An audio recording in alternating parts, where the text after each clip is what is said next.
It's going to be another video responding to the comments that I got from the video that I did before. And that was about the military parts kits that are now coming in with barrels. Okay. And if you could, please subscribe, hit the like button, leave a comment, and if you could, become a member, help support the channel. Thank you. But anyway, so I went through the comments, and you know, parts kits, they're kind of a tricky business.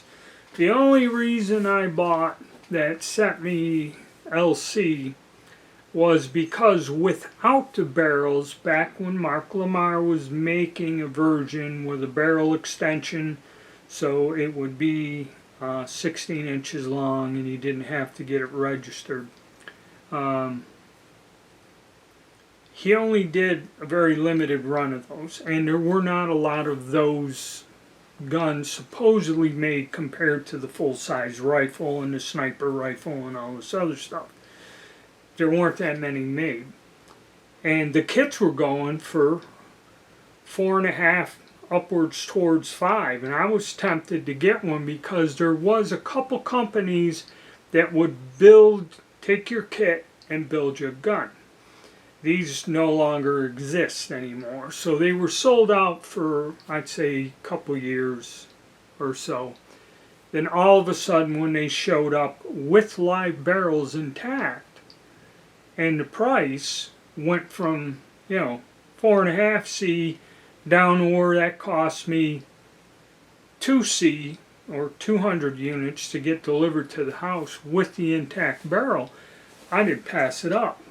Granted, that kit sold out within 2 days, the ones they had. There's two main places that had them. These places also brought in Russian-made AK-47s, okay? And those things were going for 7C, 8, almost a C note, or not a C note, almost a K for a matching gun. And they sold out, the matching parts kits sold out, someone said, in 2 minutes or something.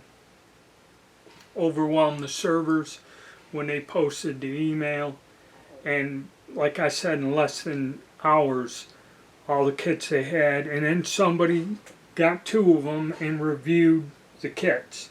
Granted, they were, I think, made in the 70s, these guns. I don't know where they're coming from, but they had been used, and you know, for that amount of money, you know, I could go buy for a few bucks more without the hassle, buy a nice foreign-made AK, you know, and have a brand new gun.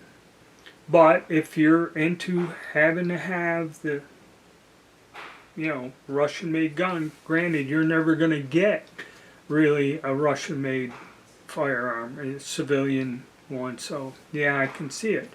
But a lot of people brought up the fact that going through all this, supposedly to save some money, like building SetMe C, now they came with the live barrels. It's kind of easier to put that kit together, because I guess the tricky part would be taking a brand new barrel and cutting that hole out to put the pin to lock it into the trunnion.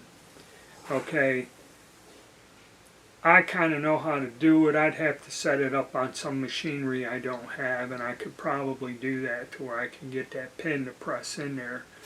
But that's for somebody with just a drill press in the garage or something.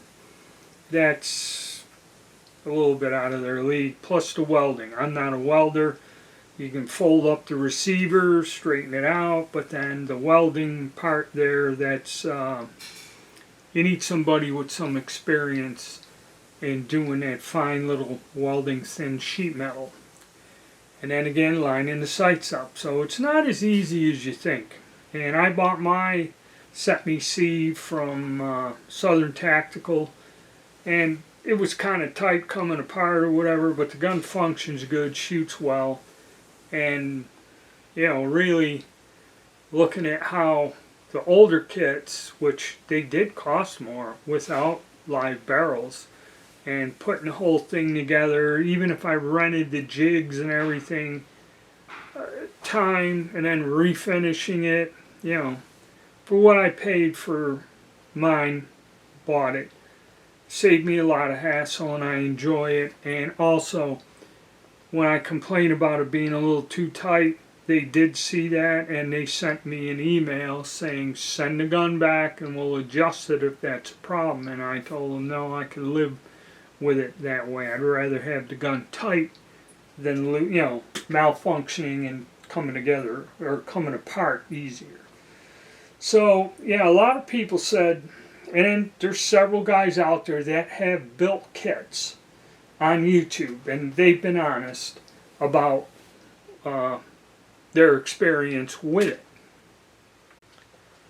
And they kind of all say the same thing, really, for one example, it's easier to go buy one. Now I've been looking here at some of these other, and people also brought up the point that, like with the FNs, FALs, there's some of those parts with live barrels on.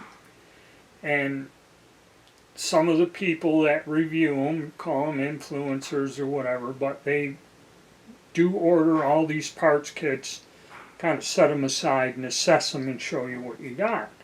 I've noticed that the parts kits this one individual gets, and from what the prices are, he's laying out a lot of coin there, okay, look pretty good.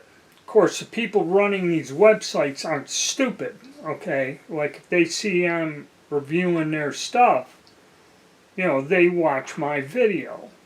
So when they see this guy put in an order for over 2K, okay, they send him some probably nicer parts kits. And I've seen several people, not just one, get some decent parts kits that look good. And I ran across a video, I think it was with the SIG 562s out of Syria. This guy got two of them. Now he spent for his kit, the extra mags and a bayonet, 1.4K. Alright? And he got two kits, one for him, one for a friend. So he gets these kits, and I mean, it looks like these guns were buried in the ground. He goes, I don't know where they dug them up. I mean, the outside was rugged. Okay, these things did not look like some of the other kits I've seen. I mean, they were covered with surface rust and everything. And he was head spacing them, and he found one that took a field gauge, which ain't good. And then somebody else, one person, I bought one. And yes, I think it's DSA, the place that makes all the FN clones and makes receivers. Well, they're making a special receiver with the crest of that country on there, brand new receiver to build your kit on. Which FNs are a tad bit more easier. If you get the barrel threaded in and timed, and then you can adjust the headspace with the blocks there, which they're available. If your headspace is off, you can fairly easily change it. There's no welding involved. Okay, it's an FN would be an easier build than to fold up a sheet metal thing and weld the sights on and everything. So in a way, it is a bit, for me at least, it would be easier to do that, but vastly more expensive, okay, because I think they're getting like 5C for the receiver probably by the time you get it, if not more, and you're already paying, I think, some of the kits are like in 8, 9, but I think they're pretty beat up. Because one person said, I put it together, blah, blah, blah, blah, shot it, everything's great. And one guy said that rifling in the front of the barrel is worn to hell, and it don't shoot. He got it together, but it doesn't shoot very well. Which, with a live, and that's how the thing about Milsurp is sometimes you get some.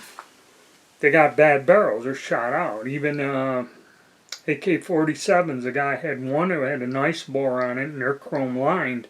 We had one who was a little weird looking, had some pitting and that in there, so, But yeah, I had several guys say for the amount of money you lay out for them, even though granted it is an actual rare, them SIGs are rare, and then like they have the Iraqi produced AKs, that's 1.5K for the kit, and all the bores are dark because there was a guy reviewing AK-47s in the field, and he said whatever they did with them, he goes, it's rare to find any of those rifles without a dark bore, because I don't know if they're chrome lined or not. And he goes, they just didn't clean them. So he goes, so, even though it's a super rare gun in this country, but you're paying 1.5K for a gun with a screwed up bore on it.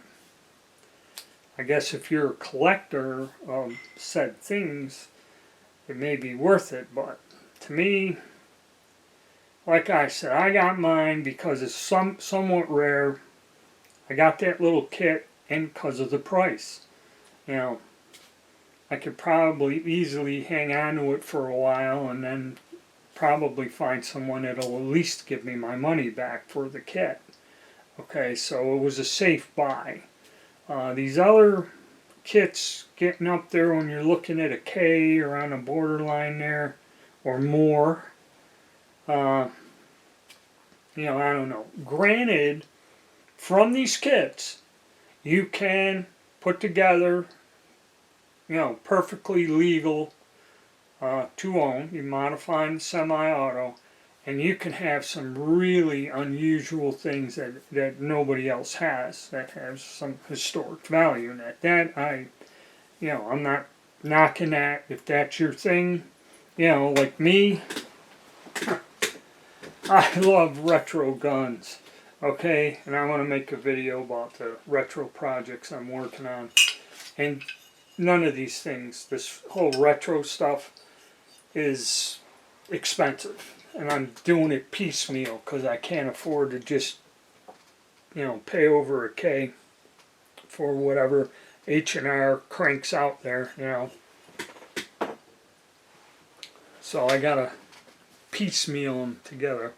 But they're still fun, I like them. And I know a lot of people don't really care much for the retro lines and all that other stuff. It's just, I guess, your own personal like and dislike. So, but I heard what you guys said, and yeah, at least from my point of view, it is easier to just buy one of the guns built from a kit by a company than it is to kind of go through. But if you got the skill set and the time and that's cool too. But for me and a lot of other people, it just kind of isn't worth it, and also it's getting more difficult to find people to do the builds for you also, Alright guys, thank you and stay tuned.